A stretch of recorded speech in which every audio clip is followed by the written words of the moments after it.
a entity? Who is Bashar? All right, let's take a day to you this day of your time. How are you all?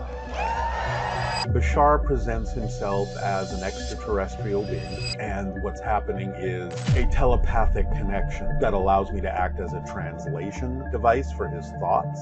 Have you met aliens on Earth?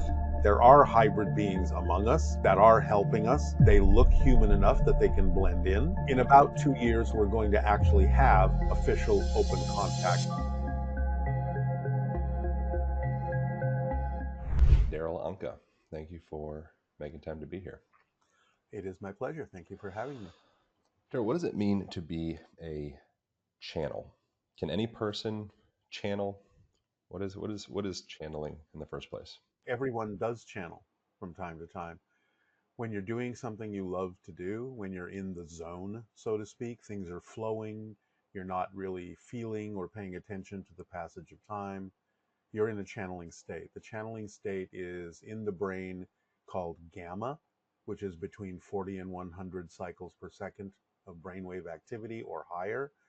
And so when people are really focused on something that they're so absorbed by that they don't even pay attention to what's going on around them, that's a channeling state. So everyone not only has the ability, everyone does experience the channeling state many times in their lives. And it just depends on how you can sustain it, what you can do with it, what you choose to do with it, how you choose to express being in that state. So it's a very natural, altered state of the brain. And you channel what you refer to as an entity? Who is Bashar? Yeah, Bashar presents himself as an extraterrestrial being, and that what's happening is a telepathic connection that allows me to act as a translation device for his thoughts. So the idea behind it is that my brainwaves alter in a certain way to become closer to matching his frequency. He does the same thing from his side, and somewhere in the middle, our brainwave frequencies kind of lock and harmonize. And when they synchronize that way, then I can, in a sense, become a model of his thoughts, and it automatically gets translated through my brain into the language that I understand, which is English. So now no one has to believe that Bashar is real or that I'm channeling an ET, but the information is coming from a higher level. It might be an aspect of my own consciousness. I have no way of proving that Bashar exists at this point, but the point of delivering the information is not to prove his existence, but to prove that the information works. And so by applying the information that's coming through the channeling into your life in different situations, you can get the results that the information is saying you will get. And that alone is, to me, proof enough, is that the information proves itself by applying it and getting a change. And you have done brain scans and some observation of your brain during the channeling. What is actually physiologically happening in the brain while you're channeling? Oh, several things. Yeah, we did that. We hooked me up to an EEG for the documentary we did called First Contact, and it was all about how I became a channel and so on and so forth. And we wanted to demonstrate that channeling is a true altered state that anyone can do. And so, in being hooked up with the technician reading the output, both when I'm not channeling and when I am, then we get a comparison. So, several things are happening during the channeling state. One of which is there's this thing called a set point, and the set point represents how your brain and at what speed your brain absorbs and processes information, how it scans your world and how it receives information and processes it. Now, when you're growing up, that set point may fluctuate, but as soon as you achieve a certain level of maturity, it sort of stops at that point. It stops at whatever that speed is. 10 bits per second, 11 bits per second, however you want to express it. So But we found out that that's not supposed to change during your lifetime, unless, of course, you have some kind of a traumatic head injury or something like that. That can change it. But we found out that during the channeling, my set point actually does go up. So it's processing at a higher rate, a higher speed, absorbing information, making associations at a higher rate than normal. That's not supposed to be possible, according to the technician. The other thing that we found out that happens is during the channeling, the centers of my brain that are supposed to be processing my personality shut down. So if my brain is shutting down in the areas that allow me to be me, then who's talking during the channeling? So, that was an unusual finding as well.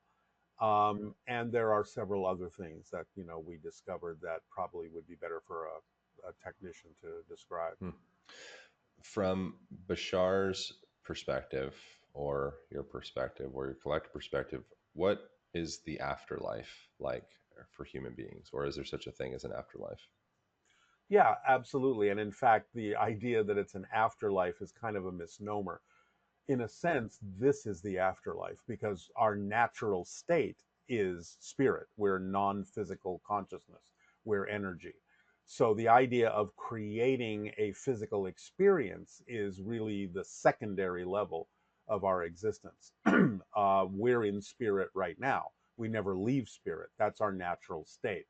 Physical reality is something that we're creating as a focal point within our consciousness to play this game where we can change, grow, have discoveries, and discover ourselves from a new perspective. That's what physical reality is for, to go through the process of change, to discover new ideas, new perspectives of ourselves.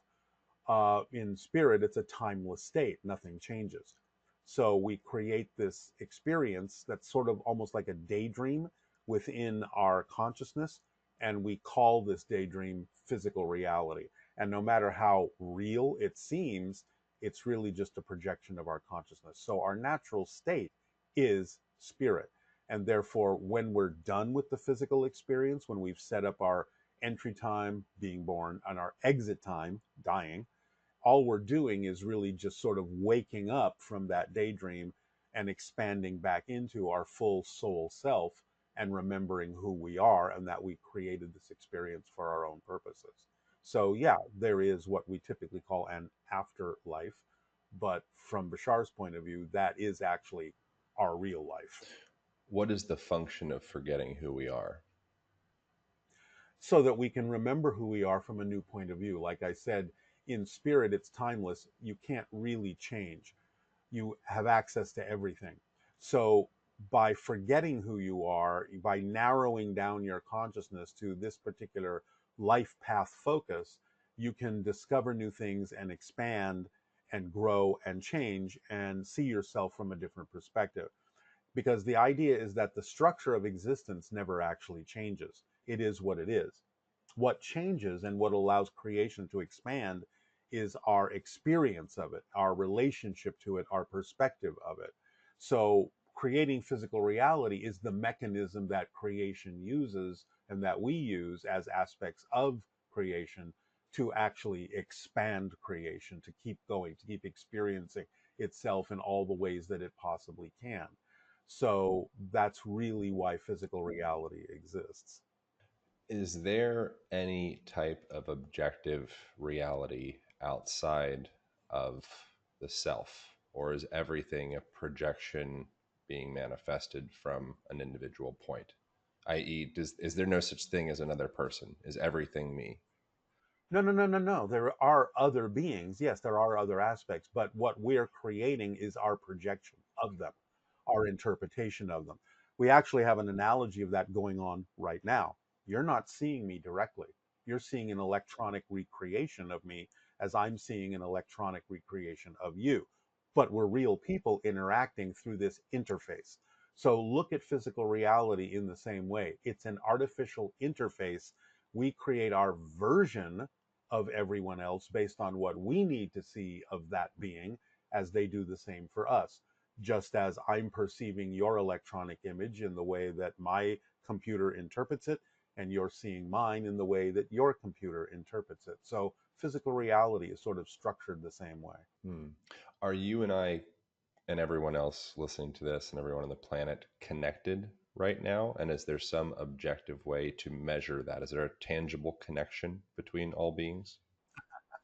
Well, one obvious way is that we're all creating something that we generally all agree on is the planet Earth, and that we're playing this experience out on a planet called Earth, and that it has certain rules and regulations like physics and chemistry and things like that. So the very fact that we are all able to sort of describe something similar, I see a tree, I see a car, I see the sky, I see clouds, the fact that you can say, yes, I agree, I see those same things, is proof of that connection, because all of this is done by agreement on a higher level. So we're all energetically connected, and we're all constantly communicating on that higher level with one another to perpetuate this reality simulation that we're creating, this projection of consciousness, so that it's the same enough for all of us that we can sort of coexist in the same reality experience. So we can play the same game, Hmm. so to speak. What is the function of chronic fear for the modern human? I understand the function of fear and having a cortisol response and adrenaline and going through sympathetic, parasympathetic, but the chronic fear that many people hold, myself included, I think like life can be a process of unwinding some of those limiting beliefs and Well, fears and such. exactly that.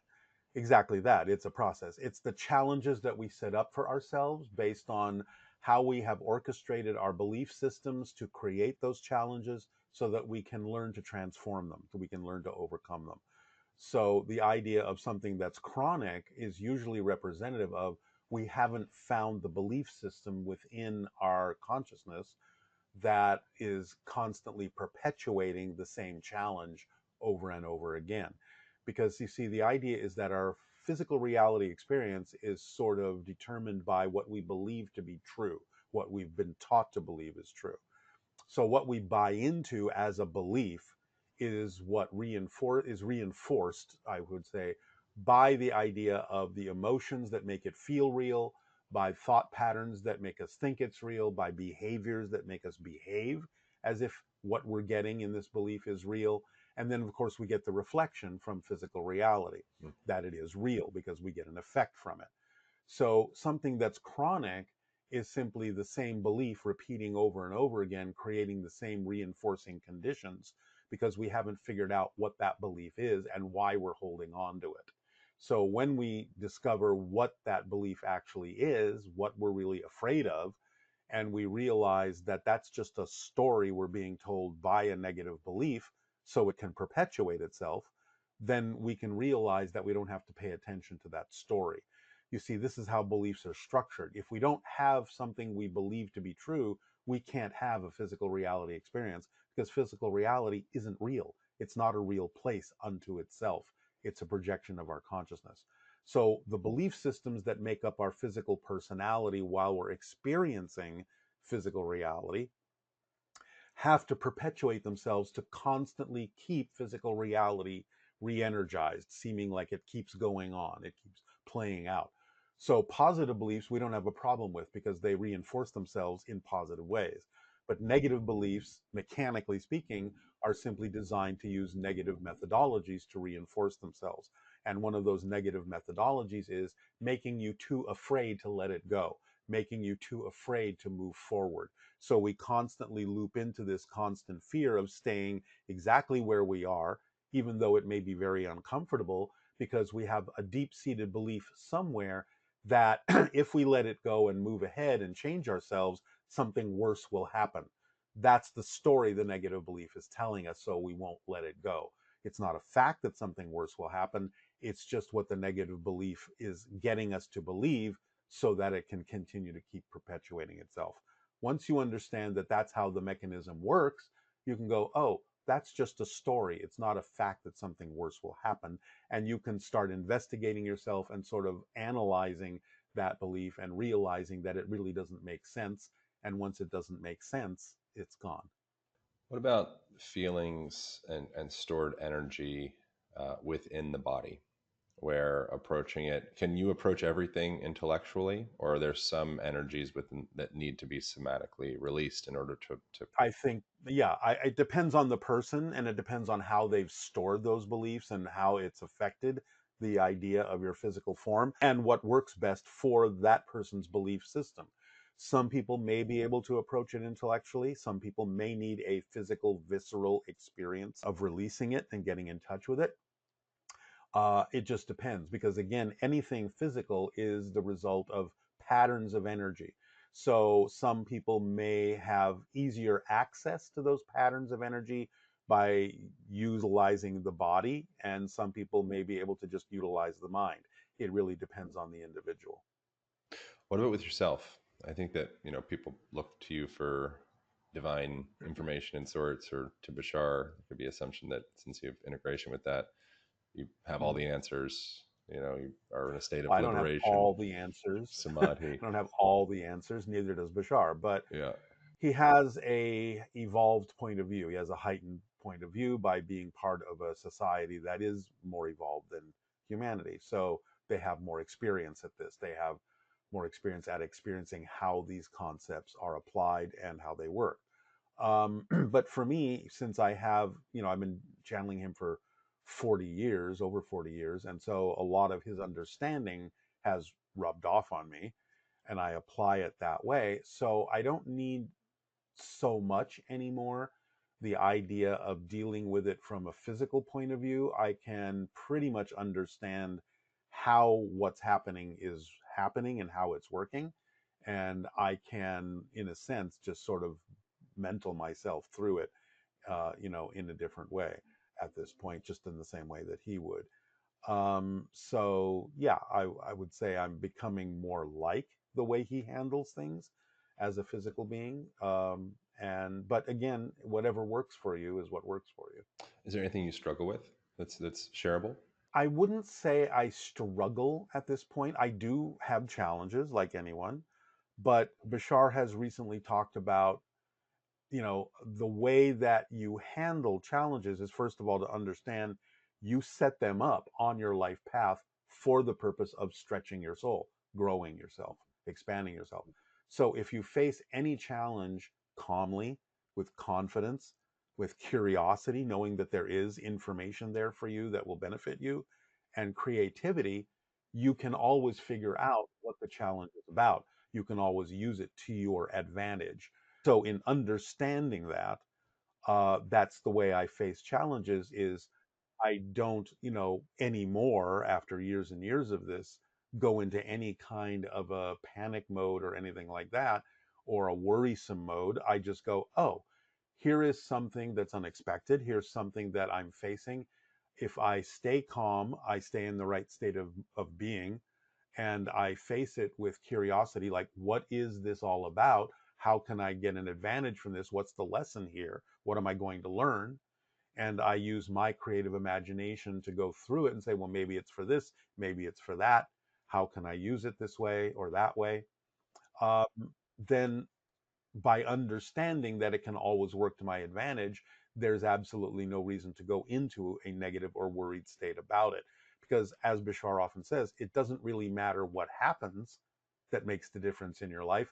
It only matters what you do with what happens that makes the difference. Because everything can serve double duty. It can be experienced positively, it can be experienced negatively. It's your choice to stay in the state that allows you to experience it in the way you would prefer to. It doesn't have a mind of its own. You're the one calling the shots. So if you stay in the proper positive state and approach it that way, then that's the effect you will get. If you go into a negative reaction based on things that are happening, then that's the effect you will get and you'll amplify that direction. Do you experience any? I have all sorts of neurotic behaviors and distracted behaviors and addictive behaviors and things of the sort that I navigate my life. Do you have anything like that I mean, you're a lot older than I am as well, so you've had time to kind of work things out, as well. But Ramdas has a bit around, you don't actually extinguish any of your neurotic behavior. You just kind of come into relation with them and then become more manageable. And as you, Well, in a sense, the option to choose those things, those experiences are always there. They never go away. But the idea is that you learn to choose what you prefer without invalidating what you don't. Because what it is that you've already experienced has brought you to this place. So you can understand that it was part of the path you laid out for yourself to encourage you to seek out how to do things in a different way, in a more positive way, in a way that works better for you. So you never invalidate what you don't choose. You just stay in between in the balanced state and go, well, this is what I prefer, but I'm not going to invalidate what I no longer prefer. It's simply not vibrationally compatible with who I prefer to be anymore. I've learned the lesson from it. I understand why it was there. It's the challenge I set up for myself. I have figured out creative ways of looking at it and using it to my advantage to bring me to where I'm at. So I know I'm growing. I know I'm changing in the way that I prefer to. So you can sort of thank what you've been experiencing that you don't prefer for bringing you to a place where you can now more readily choose what you do prefer, but you don't invalidate or judge what you've been through in any way, shape, or form as a negative. You just take it in stride as part of the challenge that you are now able to transform over time, slowly, quickly, whatever works for you. You know, the whole idea you brought up of addiction, Bashar's talked about this extensively. Addiction, in a sense, is something where you're sort of feeling a kind of emptiness or a hole within yourself. Something feels like it's missing. And what you're trying to do with the addiction is either fill it or numb it so you don't have to look at it. So the idea is, doesn't matter what the addiction is, whether it's drugs, whether it's food, whether it's something else, whether it's some kind of other behavior.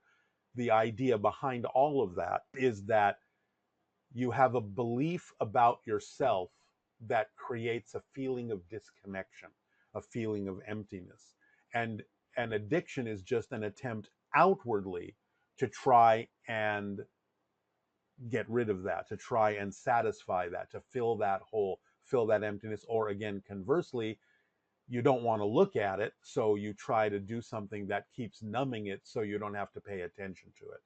But the idea really is, again, mostly from belief systems about being disconnected, about being brought up in a way where you are getting beliefs that are negative reinforced by certain things, either coming from your parents, your friends, your school, your society, what have you, that reinforce the idea of the negative beliefs you may have about yourself, like, I'm not worthy, I'm not loved, I'm not deserving. All of these things are at the root of any addiction, no matter what kind of an addiction it is. When people understand that they are worthy by the fact that they exist, because creation doesn't make mistakes, then you can start building an understanding that you are connected, you are worthy. In fact, there's no such thing as actually being disconnected. You can't be disconnected from source. Otherwise, you wouldn't exist. So the idea is to understand that if you exist, source needs you to exist in order for it to be complete. So you're worthy just by the fact of your existence. And that realization can sort of soften and ease be the beginning of the process of reclaiming your understanding of your connection to source and starting to feel that that emptiness inside is being filled up because you are worthy, you are loved, you are supported unconditionally in life. See, that's the ironic thing about being able to experience something negative and or positive, is you are so unconditionally supported by existence that you can actually create an experience of believing that you're not supported. That's how supported you are. It doesn't contradict any idea that you want to buy into, even if it's the idea that you don't have connection or don't have support. It will support that because you are connected. You can't actually be disconnected, but you can create an experience of disconnection, but you're creating that experience of disconnection because you're connected. There's no other way to do it. It's like saying, well, I'm out of control. No, you're creating an experience of being out of control. But when you create an experience of being out of control, you're controlling that. So you have to look at the irony of some of these things when people say, like, oh, I have to learn to trust, I have to learn to be confident. No, you don't. You are always trusting something to be true. You don't have to learn to trust. You are always confident about something. Even when people say, oh, I lack confidence, I can say, well, you're very confident about that. So the idea is not that you have to learn to trust or learn to be confident. It's what are you putting your trust in? What are you confident about? Is that working for you? And if it isn't, then decide what you would rather put your trust and confidence in, because you're always trusting and always confident that something is happening, that something is true. You get to decide what that is. Do you have a tangible memory of the last time in your life that you forgot that you were connected, or you felt an insatiable void within you and you felt out of control, or anything of the sort in your own life? Well, sure, that's years and years and years ago. But yes, of course, I can recall that. How long ago? Is it okay that I'm asking? Over 40 years ago. Really? Yeah. Good for you, bro. Well, again, you know, that's part of the thing that happens when you do go into a channeling state, is a lot of it isn't just about what I'm delivering in service for others. It's up to the channel to also pay attention to that information and apply it in your own life. So I understood before I started actually channeling publicly that that's what channeling was all about, to be of service to others. And then when you are of service to others, you can use the information also to your own benefit. So it works on both levels. And so, in understanding that to begin with, then of course, it took time for me to practice how to do that over a few years. But once I got the point, once I understood what Bashar was delivering and understood the mechanics of it, that it's literally just hey, this is an instruction manual for how you operate your life. I got, okay, I get it. It's an instruction manual. Just like you get an instruction manual to operate a piece of machinery, you follow the instructions and the machine will work. So if you don't follow the instructions, it won't. So I just started learning, okay, don't add any more instructions, don't take away any instructions, don't overcomplicate it, don't overthink it. He's giving you the structure of how you're creating your reality experience. Just follow the instructions and it works. That's all there is to it. So once you understand that, once you get to the point of going, this is actually more simple than we think, and you start going, okay, instruction one, instruction two, three, four, five, done, and you start getting the result, then that starts reinforcing the idea of, well, this is obviously working, then why would I choose to do anything else?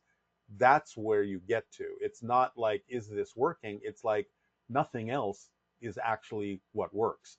So why would I choose to go in any other direction? It makes no sense anymore to choose something that isn't this.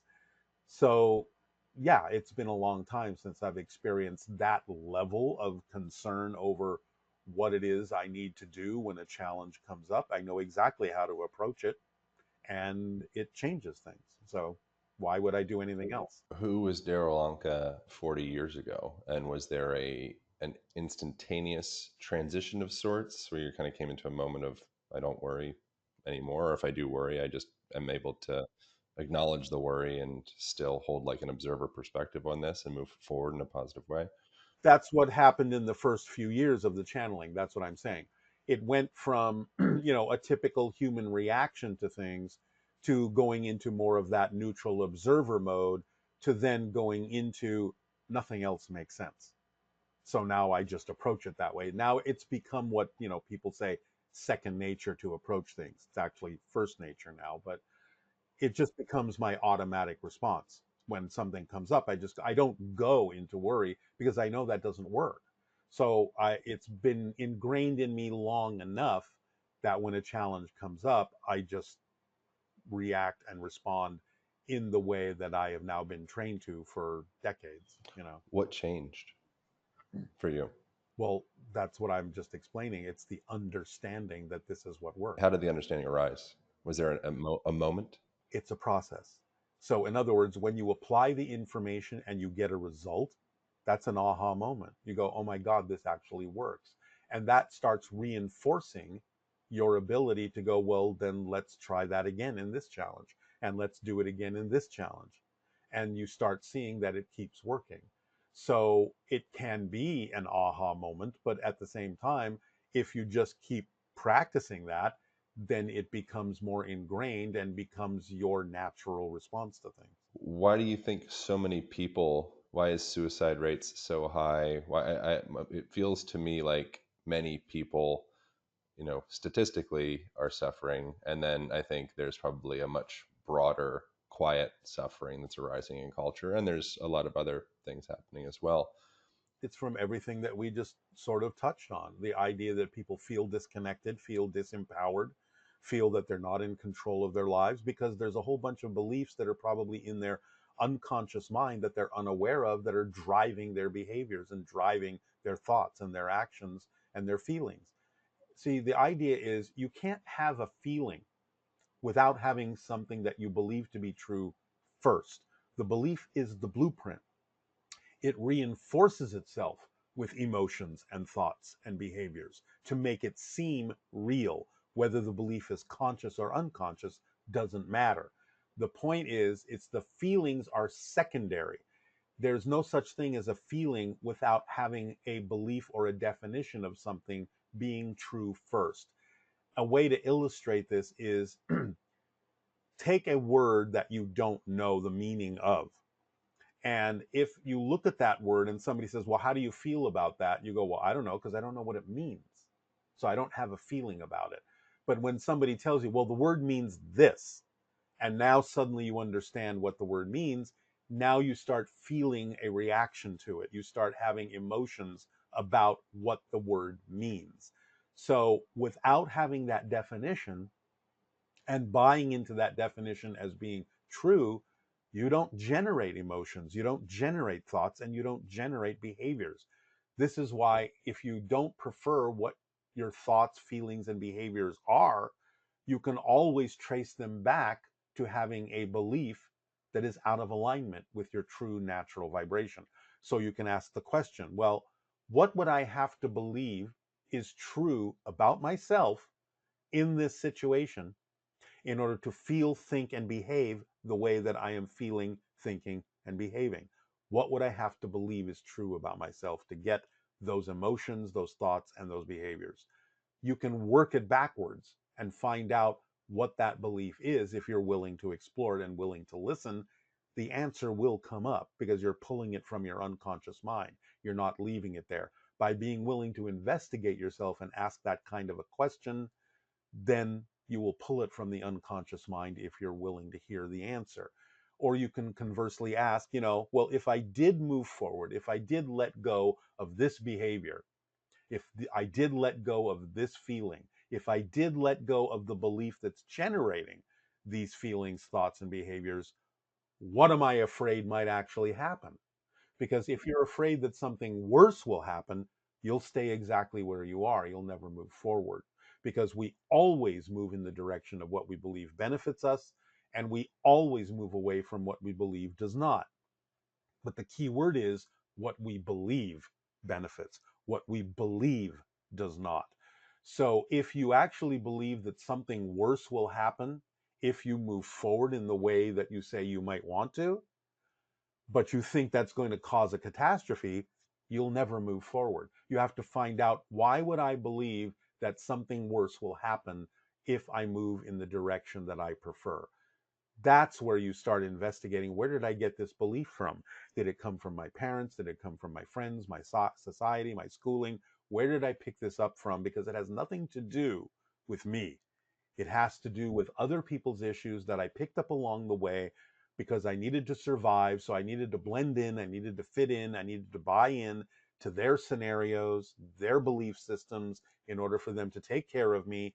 But now I'm an adult and I have the ability to take care of myself, which means I now have to go through a process of letting go of all of the beliefs from other people that I picked up along the way of becoming an adult, and I have to find out what all of those are and let them go because they have nothing to do with who I actually am. And that's part of the process that we're going through as humans, is to divest ourselves of what we have picked up on the way. And those are the challenges that we've laid out for ourselves, is to say, okay, I have picked up this belief system. The challenge is, how do I transmute this? How do I go beyond it? How do I understand how to change this? And that's the information that Bashar is delivering to us. This is how you change them. This is how you go beyond them. Here's the instruction manual. What is the function of humanity? To be unique. Again, Earth is a unique school. It's a very unique place in that it's got a lot of stories going on. It's got multiple challenges going on simultaneously. It's got a great depth of negativity, a great depth of polarity. So it's like a master graduating class. When a soul decides it's going to experience an earth incarnation, the soul is saying, this is going to accelerate me a lot, because it's like going into a graduate school. It's like going into a university. I'm not going to a kindergarten class anymore. I'm going to step it up. I'm going to have a physical experience that is so challenging that I know that if I can, in fact, transform it, that's going to really accelerate my growth as a soul much faster than taking an easier course. So just use the analogy of, instead of going to a high school, I'm going to a university. That's what Earth is all about. From Bashar's perspective, who or what or where is God? God is all that is from his perspective. It's literally everything. It's you, it's me, it's the desk, it's the chair. In other words, there's nothing that's not made out of it, because it's the only thing there is to make anything from. We are all aspects and reflections of it. It is the one thing that everything is. It is existence itself, self aware existence.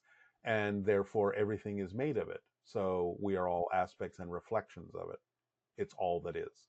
From Bashar's perspective, what is the function of religion? Religion is a permission slip that some people use to help them align themselves with spirituality. It's not absolutely necessary. You can have a more direct connection to the idea of existence and creation and all that is, God, goddess, whatever you want to call it.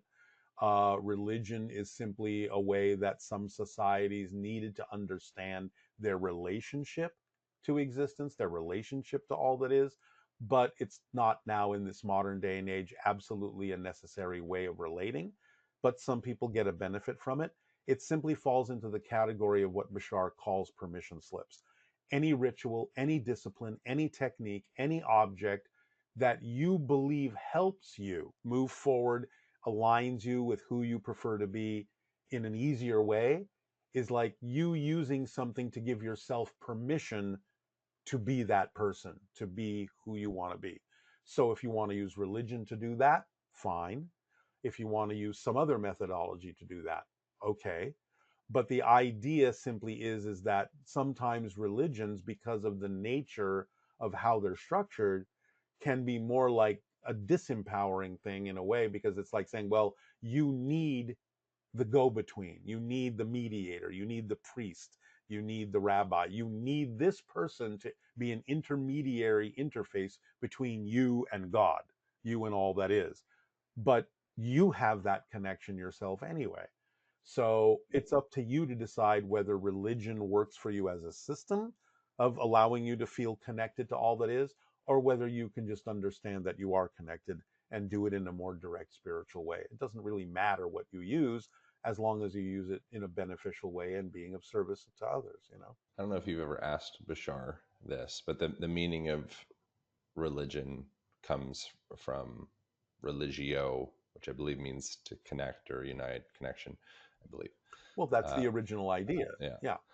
Is, from Bashar's perspective, if this has ever been asked, is there any religion that is the closest to creating connection, to like a authentic relationship, and is there also one reciprocally that's actually takes people the furthest away, or a philosophy or anything of the sort? Well, again, I'm just going to generalize this. The ones that are More insistent that you need the religion are the ones that take you farther away. The ones that are less insistent that you need the religion are the ones that are probably closest. Give me examples of that. Would you say Christianity is a boo boo? It depends on how you relate to it. Again, anything can be used in a positive or negative way. So, the idea of having any religion where you need to force that belief on someone else for some reason, I would say that's not a positive sign, and that it's probably taking you farther away from the truth. Any belief system or religion where it's more, let's just say, Zen, it's more Zen like, where it's just a matter of your connection and it doesn't, you're not trying to convince someone else that this is the way you should be, is probably closer to just being a straight spiritual connection.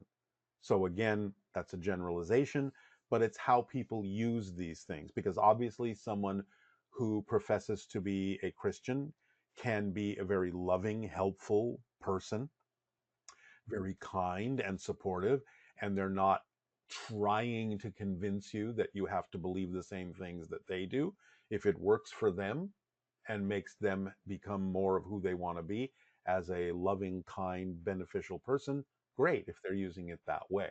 But I think the people that think, well, if you don't become this, then something's wrong with you, or you're going to go to hell, or you're going to suffer, because you're doing it wrong and all that, I'd say that's exactly the incorrect direction to have a more spiritual relationship with existence.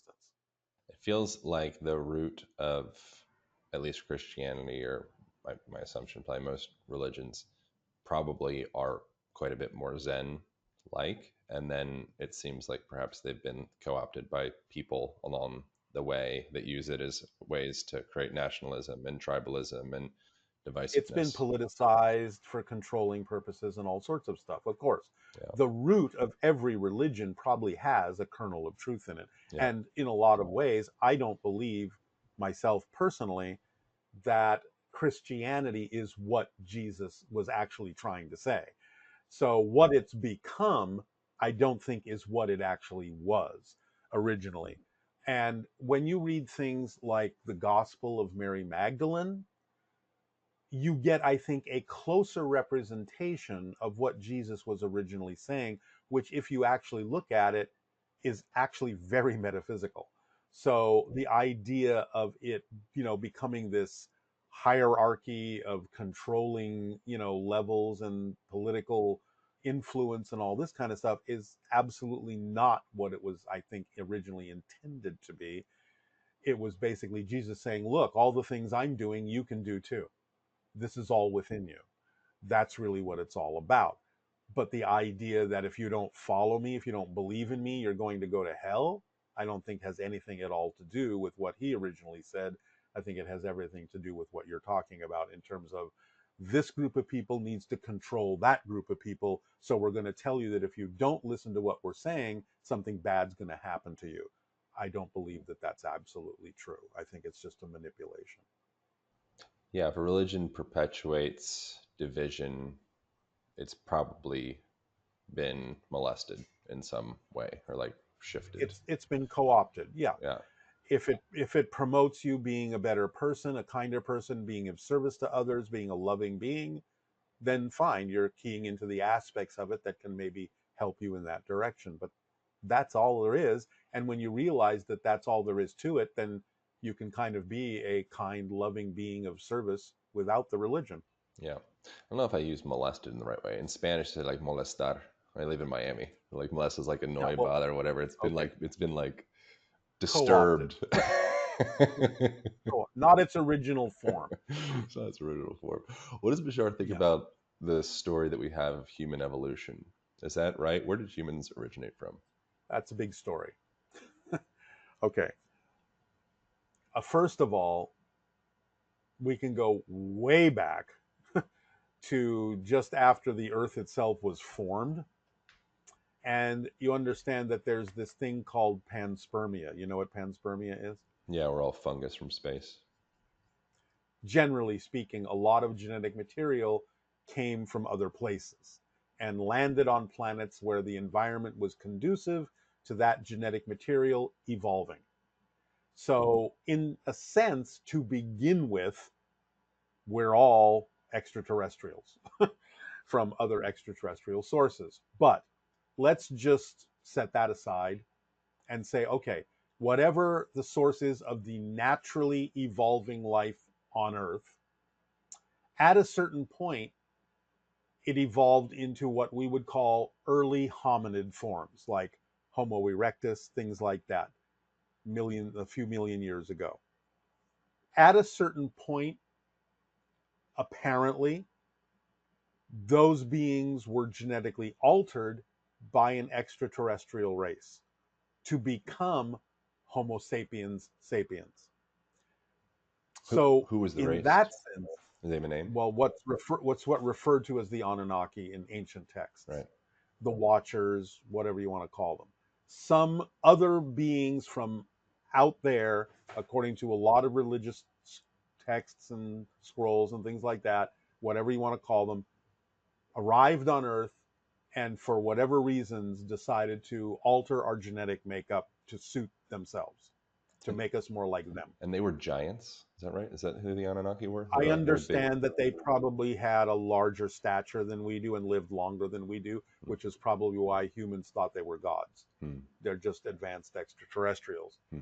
But the idea being then that from that point forward, we had even more of a mix of extraterrestrial genetics within us, so that whatever the original Homo sapiens form was, as humans spread out over the earth into different environmental ecological niches, the different genetic traits of different extraterrestrial beings that were already mixed into the extraterrestrials that added their genes to us started revealing itself, so that a different environment would create someone to become a different race with different features and different attributes. The fact that we have different races all over the planet is an indication that we have mixed extraterrestrial genetics, and different environments bring some of those differences out in us to create the different races of humans on the earth.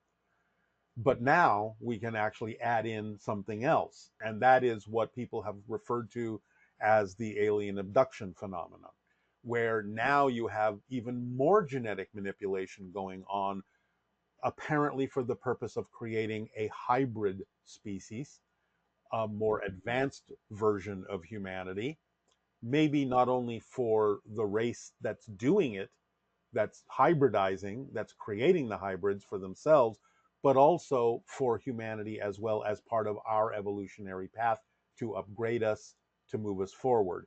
So there have been several instances in our history of genetic alteration, genetic introduction that is making us something different and evolving us in a different way than we otherwise might have evolved had we been left alone. Has Bashar mentioned when the earliest contact or recontact with what we call aliens with humans was, like in linear years?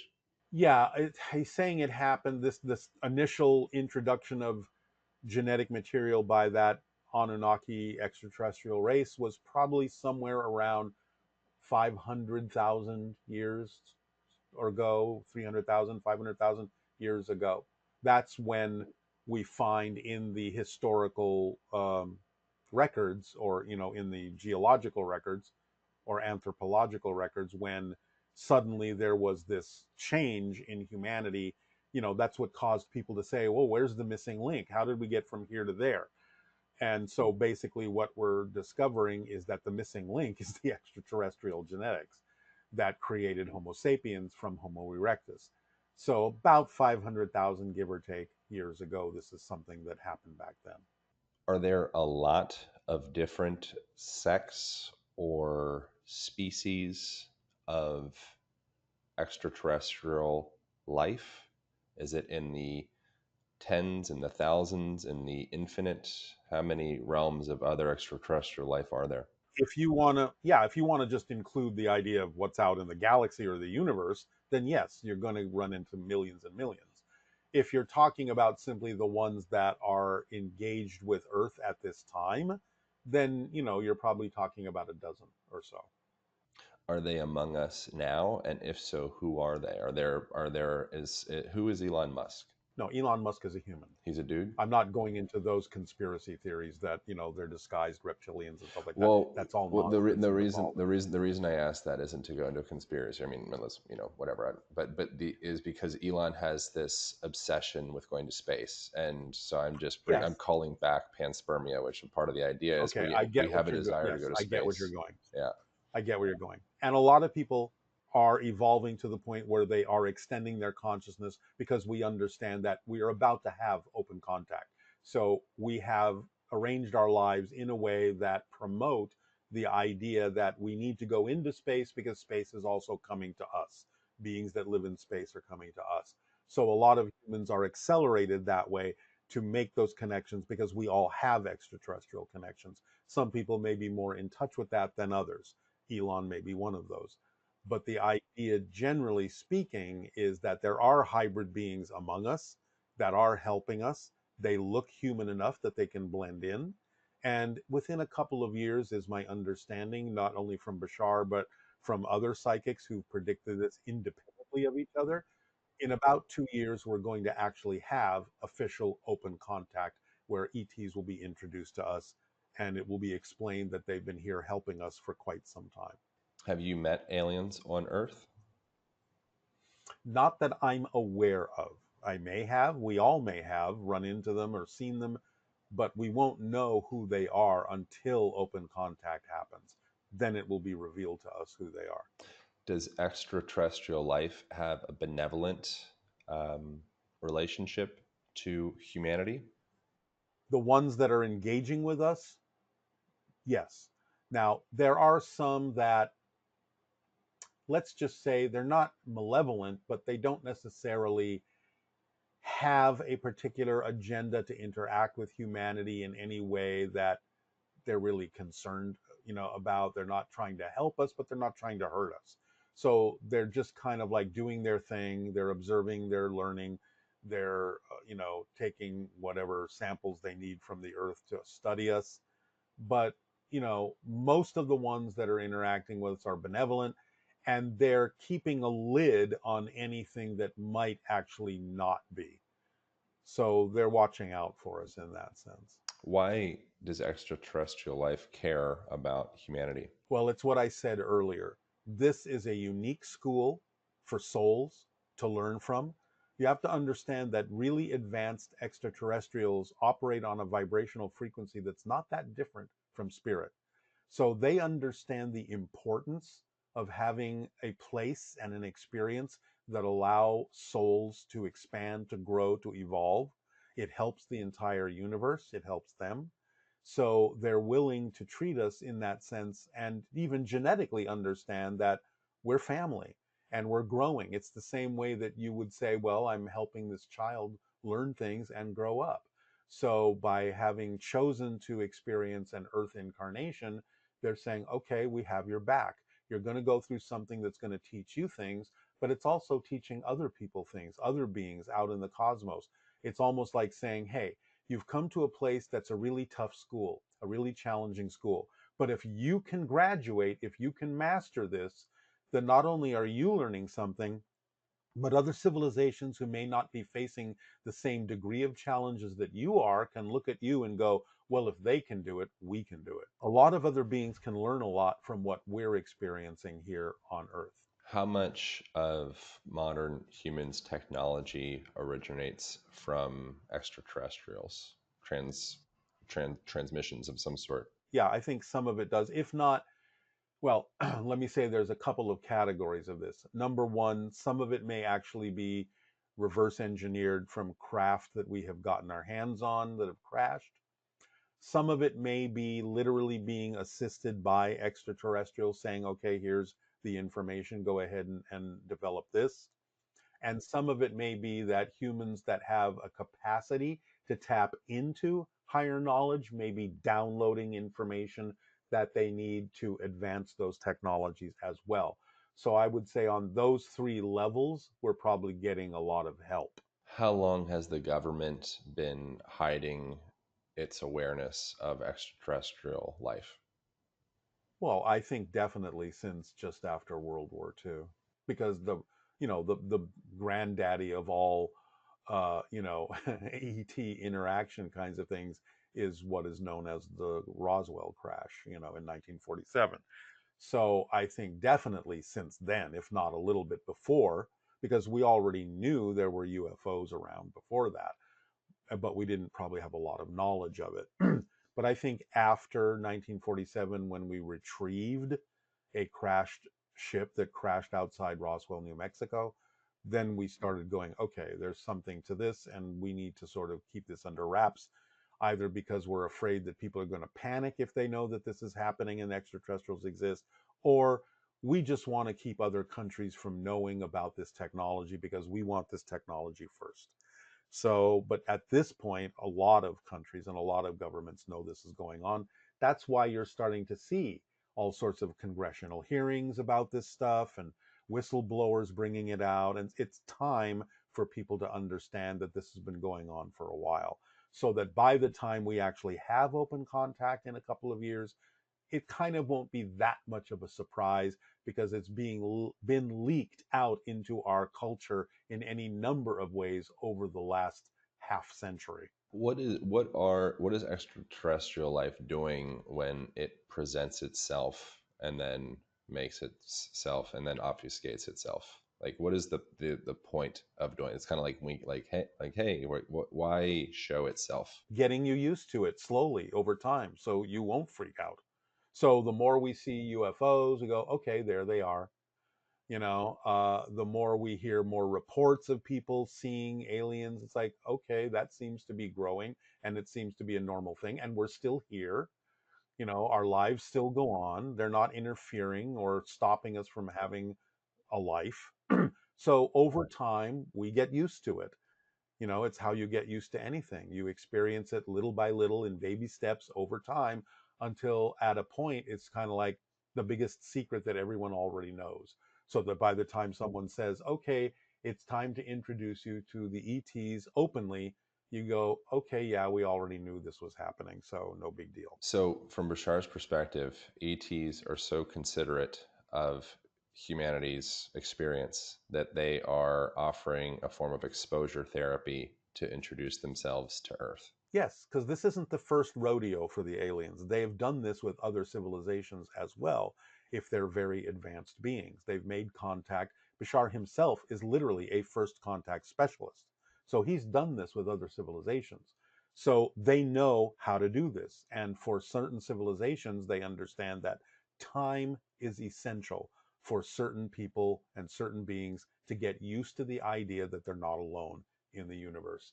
And therefore, they're more than happy to go, okay, this is going to take half a century or so. That's what it takes. I mean, to an ET that might live 300, 400, 500 years, waiting 50 years to make contact with a civilization may be no big deal to them. What does that mean that Bashar is a first contact specialist? It means he makes initial overtures to different civilizations, either through channeling or in other ways, to get them used to the idea that they're communicating with something other than themselves, to see whether or not they're going to accept the information, whether they're going to apply his information in their lives.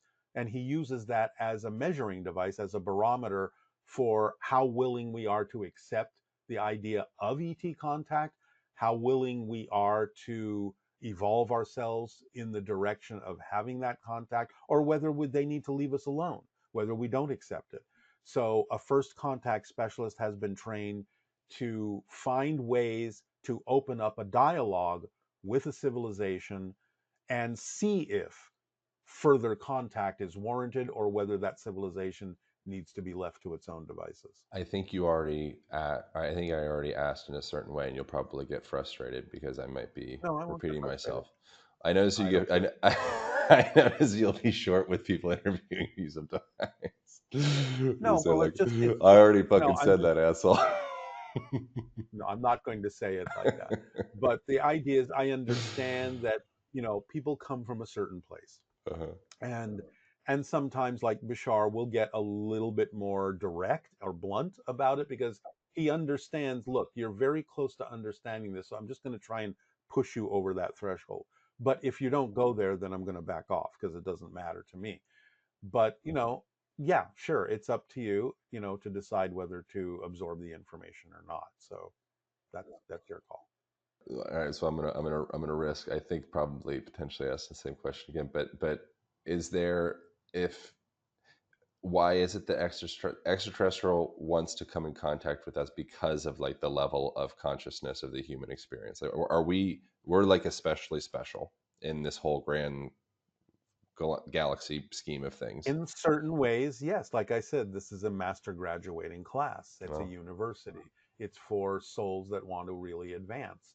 So whether we do or not is not the point. The point is that we initially chose to be in a reality, having a reality experience that allows us the opportunity to really, really advance quickly. That is something that's important to a lot of highly evolved extraterrestrials, is what the soul can do to advance itself, because they're looking at this from the whole big picture. They're not looking at it from these little details that humans focus on. Their understanding is, how is what you're experiencing actually benefiting the entirety of existence? They're looking at it from that larger scale picture. And they're not just going, well, how does it benefit Joe Blow who lives in New York? It's like, that's fine if it does, but what you're going through has benefits for everybody out here too. So they're looking at it from the big picture. where does our consciousness rank in terms of other highly advanced extraterrestrial species? On what, well, the way you ask the question is answerable in a number of different ways. If you're just talking about our literal consciousness, it's the same as everything, same as everyone's consciousness, where all souls are the same. But in terms of humanity's physical awareness and advancement, and how it uses the consciousness of our souls, or how it limits the consciousness of our souls, then obviously we're not as advanced as some other extraterrestrial species who have learned to be more of who they are, have learned to allow more of their soul to express itself in physical terms. So, just to put a sort of a time frame on it, Bashar has sort of hinted that in about 1,000 years will be where his civilization is at this point. So if you want to use that as a marker, you can. It doesn't mean that our soul is any less advanced, but it can be a representation that we're a young society physically. Does the soul exist within the body? Are there individuated souls, or is there only one soul? No, no, no. Well, it depends on what level you're talking about. A soul is usually referred to as an individual aspect of all that is, of God, goddess, whatever. So you're an individual soul. But it's more accurate to say, rather than saying the body has a soul, it's more accurate to say the soul has a body, because the physical reality is created within the soul. The soul never leaves its non physical reality. That's its natural state. It is a spirit, it is an energy. It's creating the physical experience within itself. So it's creating the concept of a body and a physical mind and a physical experience within the soul itself. If you want to look at it as, let's say, the soul in its natural form is a ball of energy, it's a sphere, it doesn't take any particular shape. That's its relaxed form, an orb of light, an orb of energy, and it contains different patterns of energy within itself. So if it wants to have a physical experience, it would take some of those different energy patterns that represent different concepts, different perspectives, and it would focus them down into the center of that energy sphere. It doesn't dissipate the energy sphere, that still exists, but it concentrates certain vibrational patterns down into the center and creates a kind of concentrated nugget or crystal or seed at the center. And that concentrated seed of those specific energy patterns represents the experience of the physical reality. It represents the physical body, the physical mind, the physical experience that the soul is having within itself. And then as it relaxes that over time, as it learns different things, it expands that, it softens that back out. Now you start having more soul like attributes: telepathy, psychic functioning, astral travel, near death experiences, back to the soul diameter, back to the full energy sphere. So the idea of incarnation is aspects within the soul, certain vibrational patterns within the soul that represent certain concepts and challenges, condense into the center to crystallize and form a life path experience called physical reality. Then it's done with that, it expands back out. Another life concentrates again, different patterns, different life, reincarnation, as we call it, expands back out again. So the idea of incarnation after incarnation is like the soul expanding and contracting within itself, almost like the soul is breathing in and out, in and out, to have different experiences of different realities, whether on Earth, other planets, other dimensions, whatever. But the soul is doing all of that within itself. And when a person has particular, past life memories or past life regressions or things of the sort, is there such a thing as an individuated past life held within this self? Yes, because once the soul has that experience, all those experiences are within the soul. So it can always access that. And in any given life, you have access of all of that through the soul, because the soul has all those experiences within itself. So you're always connected to those things. And in a sense, in a timeless state, all those lives coexist at the same time. The soul can experience, or the oversoul, the higher soul, can experience all of those lives simultaneously. That's what we refer to, but for as an oversoul, just for convenience of language.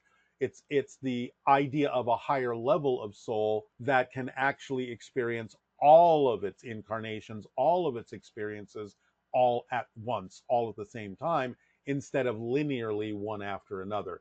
That's the experience of linear time in physical reality. So physical reality is based on linear time experiences and perspectives.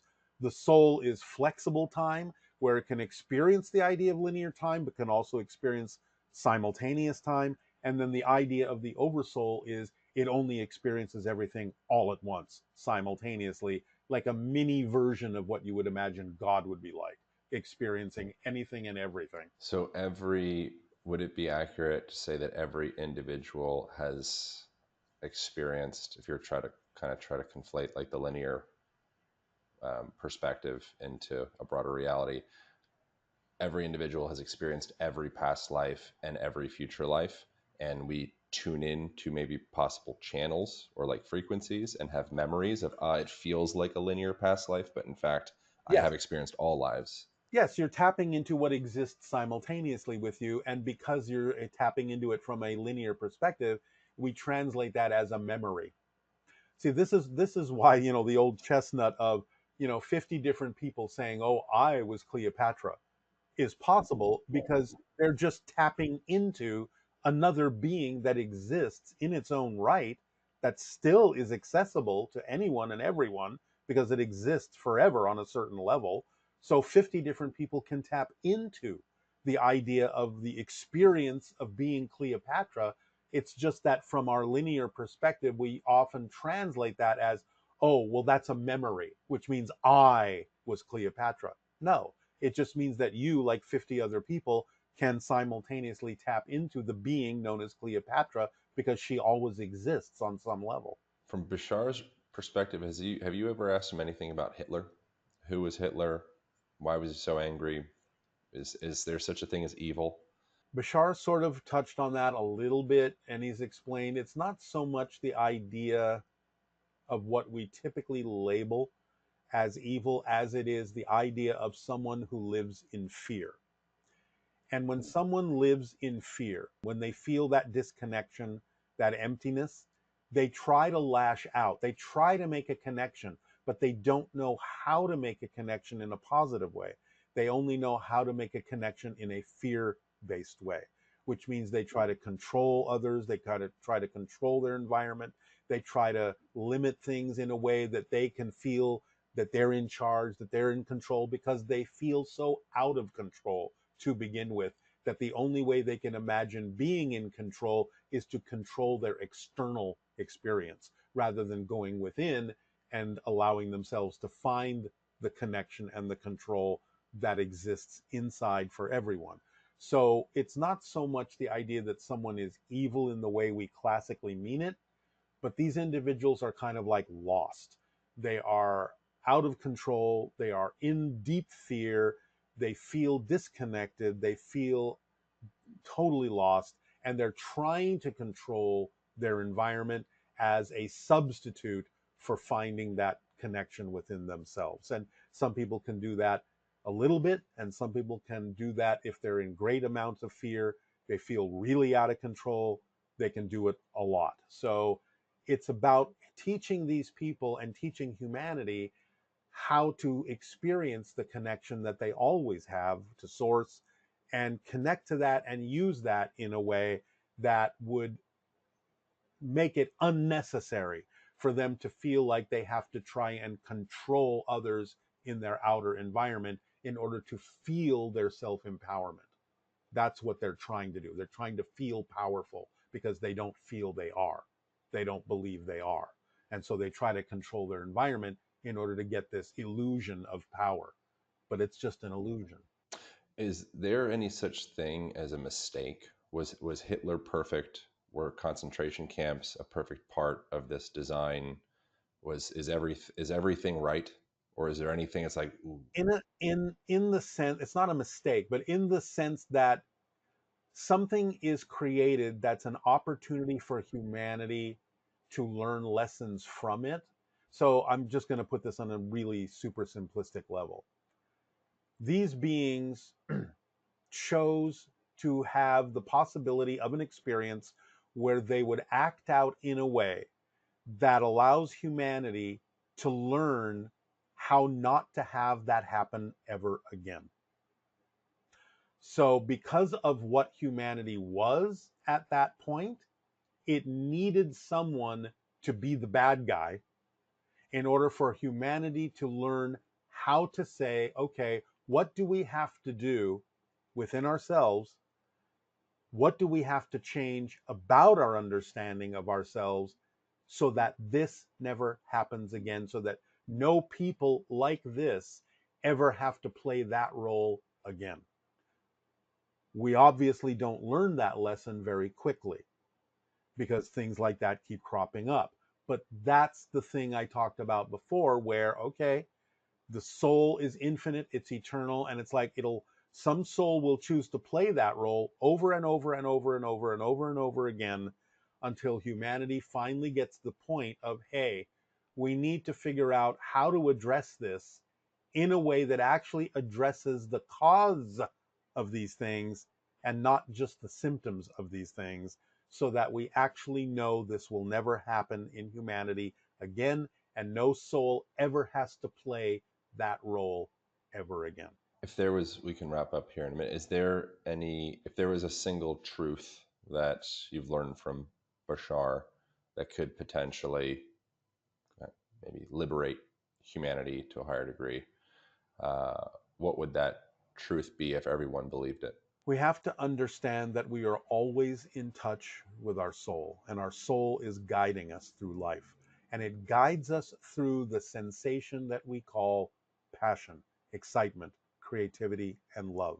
So the opportunities that arrive in our lives that contain the highest amount of excitement and passion and creativity and love for us are messages from our soul saying, this is who you are. Act on it, because this is who you are. And if we allow ourselves to be guided that way, everything will fall into place. Synchronicity will abound. Our lives will become a magical explosion of ecstatic experiences. But if we doubt it, if we deny it, if we don't pay attention to that, then we struggle and we have difficulty, and therefore we're not being our true selves. You've got to pay attention to those messages. You've got to pay attention to who you really are. You've got to allow yourself to be your true natural self. That's what this is all about. That's what this class is all about. That's what this university is all about. It is the ancient phrase over and over again, know thyself and be in service to others, because when you're in service to the whole will serve you too. When you're in service only to self, you cut yourself off from the service that the whole can provide for you. So be yourself, don't panic, don't worry, move forward in life in a positive way. It's not a Pollyanna thing to do. It is the way things actually work if you allow them to. You don't have to make life work, you just have to allow it to work. Be yourself and it will. What are synchronicities and signs and things? Something that I notice, and you've mentioned, when I am doing something, I'm traveling someplace, I'm doing an event, I'm doing something that really makes me feel excited, alive. It opens up this kind of what feels like a more authentic version of myself. I also notice a tremendous number of synchronicities. I notice certain numbers, I'll be, there's that freaking number. It's right on the, like, this is, Exactly. can't make this shit up. Who or what is conveying those synchronicities? Is that me manifesting them? Like, what is that? It can be many things. It can be you manifesting it. It can be communication from your soul that you're on the right track at that moment. It can be from your spirit guide saying, this is the right state of being that you're in right now. Pay attention to the signs. Come from this feeling in everything you do. But when we raise our vibration by acting on our passion, we become a better receiver, a better antenna for what's actually happening in physical reality. And when you're on that high vibration, you start experiencing more synchronicity because you start understanding that everything is synchronicity, that nothing is an accident, that it's all an orchestration, and you start perceiving the orchestration, no matter what the situation is. You start understanding that everything is intertwined, interconnected, and every single thing that happens is happening for a reason. It's all an orchestration. So you get to see that and perceive that when you're operating on a higher frequency. So that's what happens. And that's what you're shown when you start seeing those synchronous numbers and start having more synchronicities in your life. This is what you start perceiving when you're operating on a higher frequency. So anytime you experience that little synchronistic number, feel what you feel like at that moment. And that's the vibration to stay in. And that's the vibration to come from in everything you do in life. You're right now aligned with yourself perfectly. That's what that's telling you. So Joseph Campbell was onto something with follow your bliss. That was a Yes, probably similar absolutely. Bashar type perspective. But you have to do it with the entire set of instructions that Bashar delivers. A lot of people just stop short. Yeah, sure, I'm going to act on my passion. And they forget all the rest of the instruction manual. So it's taking it as far as you can until you can take it no further, letting the excitement wane naturally, not killing the excitement with your fear based beliefs. It's also acting on your passion without any assumption or insistence on what you think the outcome should be like, because the truth is, you don't really always know what the ideal outcome is supposed to look like. But you have to know the ideal outcome will happen if you just follow your passion. Stay in a positive state no matter what happens, because then you get a benefit out of what's happening. If you identify it as something negative, then you're only going to experience it negatively. And then look at your belief systems, let go of the fear based ones, let go of the negative ones, and free yourself to be able to allow the soul to deliver what it needs to deliver to you. And then trust that that's exactly how your life needs to unfold. Because it shouldn't matter really in your life what happens, it only matters what you do with it that makes the difference in your life. That's the entire instruction manual. People often stop short and forget about the rest of it, and they just get caught up in, I'm going to follow my bliss. And then they do things that are actually not representative of their excitement, but more representative of their anxiety, because they're disguising their anxiety as excitement so they don't have to pay attention to the fact that they're actually out of alignment with themselves because they don't want to look at that. So you have to really be honest with yourself in your self investigation. Just follow the instructions, everything falls into place. Awesome, man. Thank you so much. I really appreciate Well, taking the thank time. you for doing this. I deeply appreciate it and the opportunity to share all this. Yeah. And thank you for anyone that's listening. Yeah. How can So people go deeper into, I mean, just look up your name or Bashar, but what's the best place to they point people from can, here? yeah, they can go to bashar.org, bashar.org, where they can find out anything that Bashar has talked about or any events that are coming up to deliver new information. If they want to know what I'm doing about, my escape room and stuff like that, what I'm following as my passions, they can go to boggledescaperooms.com. Come along and play a game with us, BOGGLED, boggledescaperooms.com. Or if they want to know what I'm doing, they can go to darrylanka.com in terms of books and things that I'm writing and creating as well. Amazing. Thank you so much. I appreciate you. I really Thank genuinely you, enjoyed that Aaron. conversation. I Um, appreciate it very much. I enjoyed it as well. when I I hope you have a wonderful rest of your day. Thank you all for tuning in. That is it. Bye. That is all. We'll see you next week. Thank you guys so much for watching. If you enjoyed that episode, you might also enjoy this episode over here, as well as this one over here. Thank you for subscribing. Appreciate you. I'll see you in the next video.